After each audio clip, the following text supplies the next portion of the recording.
Assalamualaikum warahmatullahi wabarakatuh. Ketemu lagi dengan mata pelajaran geografi. Ini adalah pertemuan yang kedua sebagai kelanjutan dari pertemuan yang pertama. Pada pertemuan yang kedua ini, kita akan membicarakan wilayah formal dan wilayah fungsional. Pada sesi 1 atau pertemuan 1, kita sudah membahas tentang identifikasi wilayah.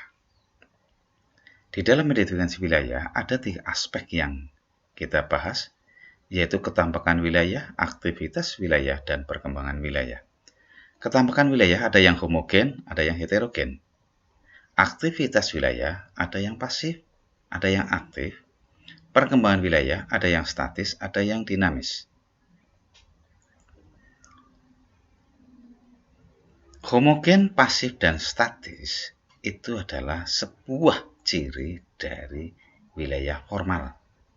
Sedangkan heterogen, aktif, dan dinamis adalah ciri dari wilayah fungsional. Ketampakan homogen, aktivitas penduduknya pasif, perkembangan wilayahnya statis itu adalah wilayah formal.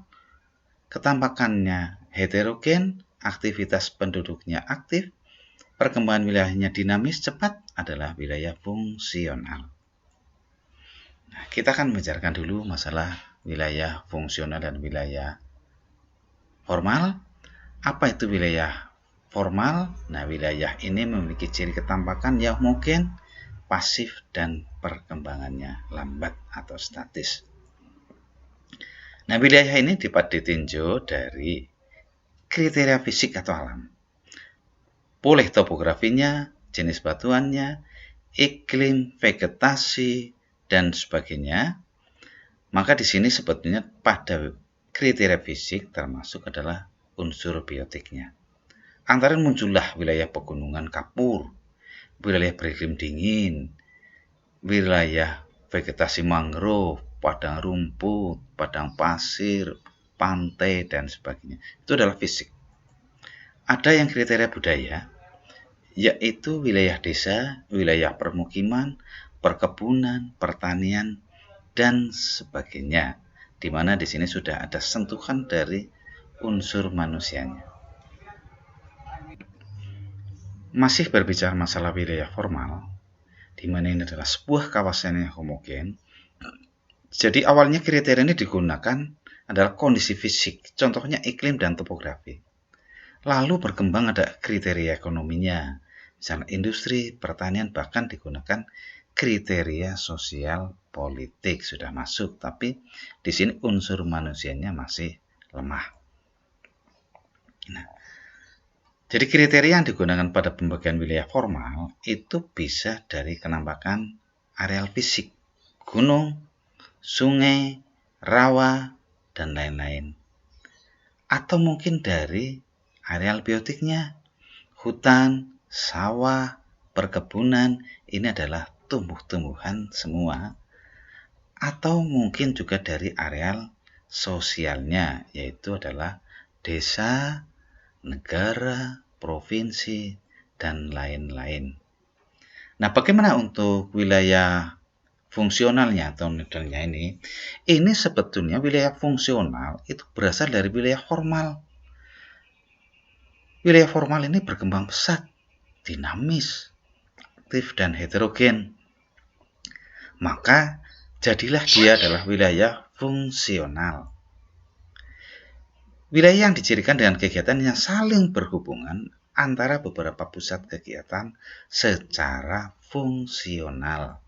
Nah, coba imajinasikan, bayangkan ada daerah permukiman penduduk desa yang berkategori sebagai wilayah formal, masih masuk pada wilayah formal. Kemudian di permukiman itu muncullah pertokoan. Muncullah pertokoan itu sebagai nodal. Memiliki fungsi lebih tinggi bagi penduduk di sekitarnya. Nodal tersebut berkembang secara heterogen dan aktif berhubungan dengan nodal-nodal lain atau dengan wilayah-wilayah lain. Ini dibuktikan dengan terbentuknya jaringan transportasi dan daya tarik terhadap penduduk di sekitarnya. Nah, dalam perkembangannya, nodal tersebut semakin luas dan membentuk kota. Muncullah nodal-nodal baru yang semakin dinamis. Masih membicarakan wilayah fungsional, jadi wilayah fungsional itu sering disebut dengan wilayah nodus atau nodal region, wilayah yang dalam banyak hal diatur oleh beberapa pusat kegiatan yang saling dihubungkan dengan garis melingkar atau jalan dan ditandai dengan adanya hubungan atau interaksi dengan wilayah lain. Jadi pada intinya wilayah fungsional ini, wilayah itu sudah sangat aktif berhubungan dengan wilayah lain dan wilayah itu punya peran dalam pertumbuhan atau dalam perekonomian. Menurut J.W. Alexander, wilayah fungsional itu merupakan suatu wilayah yang terdapat pusat aktivitas, entah itu pasar, rumah sakit, universitas, pertokoan, mal, sebagai mata rantai utama suatu sistem. Jadi ciri wilayah fungsional ini dinamis, aktif, terbentuk terus-menerus, terdapat dorongan yang dapat mengubahnya, dan heterogen. Masih wilayah fungsional ini, misalkan di dalam kota ini, terdapat pusat kegiatan atau yang disebut dengan CBD, Central Business District, pusat keramaian dari kota itu. Bisa pusat pemerintahannya, alun-alunnya, atau pusat pertokoannya, perkantoran, pasar, dan seterusnya, yang satu sama lain itu dihubungkan dengan jaringan jalan raya. Coba bandingkan desa dan kota.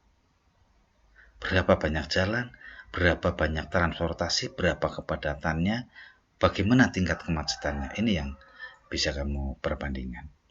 Jadi wilayah fungsional itu sifatnya lebih dinamis dibanding dengan wilayah formal.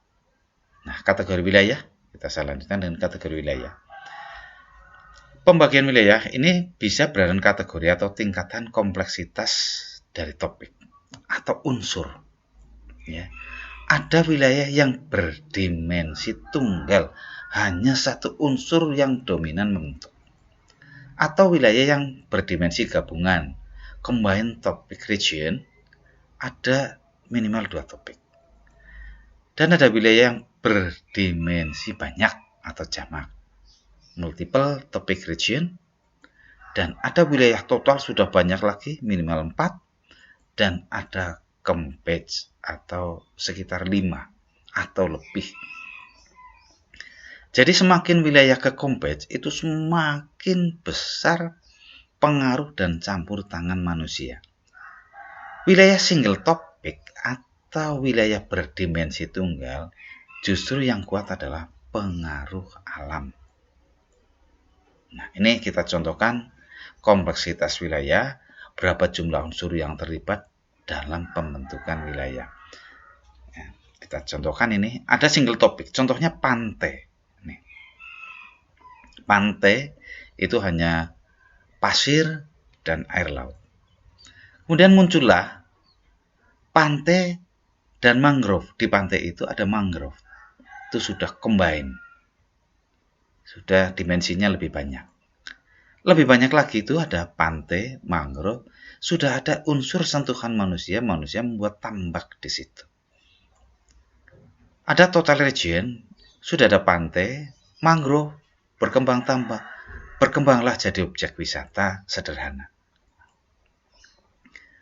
Pada compact, pantai, mangrove, tambak, wisata, mungkin sudah ada hotel, sudah ada souvenir, sudah ada pasar, jaringan transportasinya makin bagus. Nah, inilah, maka wilayah compact itu wilayah unsur pembentuknya paling kompleks. Kuat pengaruh dan campur tangan manusia, sedangkan pada single topic region masih kuat pengaruh alam. Hampir belum ada sentuhan manusia untuk mengubah alam. Terima kasih. Sampai jumpa di sesi selanjutnya. Semoga bermanfaat. Ya, saya akhiri sampai di sini. Assalamualaikum warahmatullahi wabarakatuh.